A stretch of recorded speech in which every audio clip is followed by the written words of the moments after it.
Hello students, चलिए आज के लेक्चर में हम डिस्कस करते हैं इंटरजेक्शन। स्टूडेंट्स, इंटरजेक्शंस वो वर्ड्स होते हैं जो हमारे सडन फीलिंग्स और इमोशंस को बताते हैं।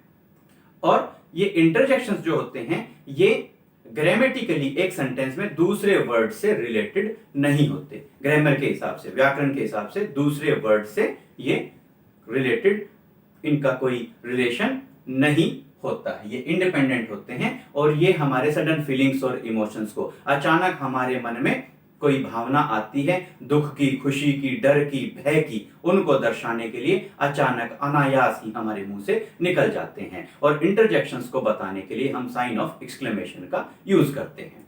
स्टूडेंट्स, अगर हमने डीप स्टडी करनी है तो हम इसको टू पार्ट्स में इस टॉपिक को डिवाइड कर लेते हैं। एक तो वो इंटरजेक्शंस हैं जिनको हम कॉमनली यूज नहीं करते हैं, और दूसरे वो इंटरजेक्शंस हैं जो कॉमनली डेली यूज में हमारे काम आते हैं, हम बड़े कॉमनली उनको यूज करते हैं। अब ये हैं हमारे इंटरजेक्शंस एंड देयर मीनिंग्स, वो इंटरजेक्शन और उनके अर्थ जो कॉमनली यूज नहीं होते। सपोज ये फियर को दर्शाता है। इसके बाद में है एक्सेप्टेंस, किसी चीज को स्वीकार करना, AHH। देन बिंगो, आपने बिंगो टेढ़े मेढ़े ये मैड एंगल्स इस तरीके से खाए होंगे। वहां पर उस एड में क्या दर्शाया गया, क्या बताया गया है कि बिंगो के जो जिस भी शेप के जो बिंगो हैं, वो चिप्स हैं, उनके कैसे भी एंगल्स हैं वो सही हैं। तो आप इस तरीके से याद कर लेंगे, एक्नॉलेज समथिंग एज राइट, किसी चीज को सही रूप में स्वीकार करना। देन ये क्वेश्चन समथिंग, क्वेश्चनिंग करना, किसी चीज के बारे में जब हम क्वेश्चन करते हैं, क्वेश्चनिंग करते हैं, तो उस लिए हम इंटरजेक्शन यूज करते हैं EH, यह। देन उप्स, कोई गलती हो जाती है तो हम बोलते हैं उप्स, कि मेरे से गलती हो गई। देन आउच, चोट लगी, पेन हुआ, एकदम से आवाज आती है आउच। इसके बाद में है श, जब हमें किसी को चुप कराना होता है साइलेंस के लिए, तो हम इंटरजेक्शन यूज करते हैं श। ये जैसे हम यस बोलते हैं उसी तरीके से हम बोलते हैं य। देन yippee, yippee नूडल्स आते हैं।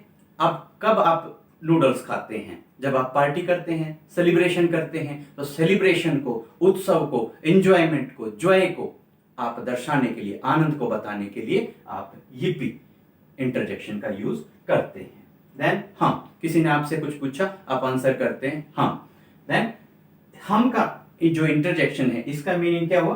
थिंकिंग अबाउट समथिंग, किसी चीज के बारे में सोचना। ये वो इंटरजेक्शन है जो कॉमनली यूज नहीं होते। स्टूडेंट्स, अब हम ये कुछ इंटरजेक्शन अब आपको बता रहे हैं जो कॉमनली यूज होते हैं, जो एग्जाम पॉइंट ऑफ व्यू से आपके लिए बहुत इंपॉर्टेंट हैं, और इनको हम विद एग्जांपल्स आपके सामने बता रहे हैं। फर्स्ट है हमारा वाव। जब भी कोई हमने सुंदर फूल देखा, बिल्डिंग देखी, इमारत देखी, आपने ताजमहल देखा, आपके मुंह से निकलती है वाव, तो हम क्या यूज करते हैं? Wow, our party won the election, हमारी पार्टी ने इलेक्शन जीत लिया, हमें खुशी हुई, सडन फीलिंग्स आई, हमने बोला वाव।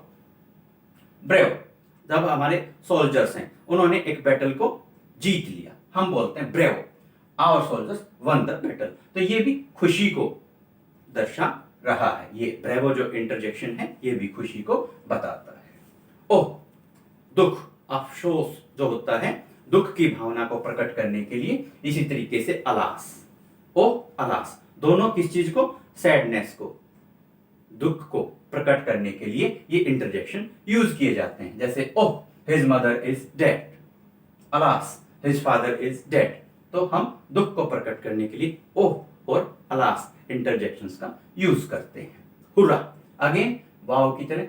वाव, जब हमने देखा किसी ब्यूटीफुल थिंग को देखने के बाद में फीलिंग आई, और ये हुर्रा जो है ये भी खुशी को व्यक्त करने के लिए हम यूज करते हैं। Hurrah, he stood first in the class, के खुशी बताई कि अरे हुर्रा, वो अपनी क्लास में फर्स्ट आ गया, अपनी क्लास में वो फर्स्ट आया है। इसी हुर्रा की तरह ही हुज्जा, ये भी खुशी को, जॉय को, एंजॉयमेंट को, आपके मन की प्रसन्नता को व्यक्त करने के लिए इंटरजेक्शन है जो हम यूज करते हैं। Huzza, he stood first in the competition, कि वो कंपटीशन में फर्स्ट आया। तो यहां पर भी क्या है, सडन फीलिंग ऑफ हैप्पीनेस, खुशी की भावना है, और आपने हुजा जो इंटरजेक्शन है उसका यहां पर यूज करना है। अब ये है, देखिए वट हम इंटरोगेटिव सेंटेंसेस में यूज करते हैं, क्वेश्चन पूछने के लिए यूज करते हैं, लेकिन यहाँ पे वट आ गया, लास्ट में हमने साइन ऑफ एक्सक्लेमेशन, डंडा बिंदी, इस तरीके से आप याद करते हैं ना, ये डंडा हो गया, बिंदी हो गया, साइन ऑफ एक्सक्लेमेशन, विस्मयादि बोधक का जो चिन्ह है वो हम यूज करते हैं। What a beautiful whether it is, अरे वाह कितना सुंदर मौसम है, इसको दर्शाने के लिए हमने यहाँ व्हाट से स्टार्ट किया और लास्ट में हमने साइन ऑफ एक्सक्लेमेशन यूज किया। Then hello, what are you doing there, hello किसी से पूछने के लिए, जानने के लिए, hello what are you doing there, hello what are you doing there. तो इस तरीके से हम यहाँ ऐसे केसेस में हेलो जो इंटरजेक्शन है उसका यूज करते हैं। मे यू लिव लॉन्ग, जैसे मे है, यहां पर मे मॉडल ऑक्सिलरी है, उसको हम यूज करते हैं, but may you live long, तो वहां मे का हमने यूज किया है, वो किस लिए यूज किया है, विश के लिए, कि हम दुआ मांग रहे हैं कि आपकी आयु लंबी हो। May sign of exclamation, you pass the exam, भगवान करे कि आप एग्जाम में पास हो जाओ, तो दुआ के लिए, विश के लिए हमने मे का यूज किया है। और नेक्स्ट है हमारे पास hush.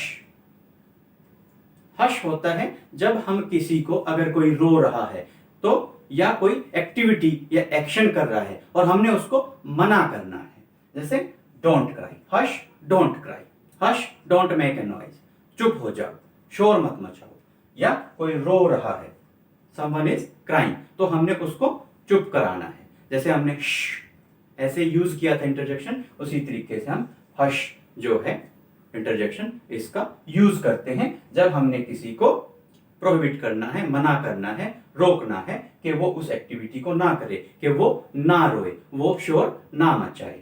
Hush don't cry, hush don't make a noise.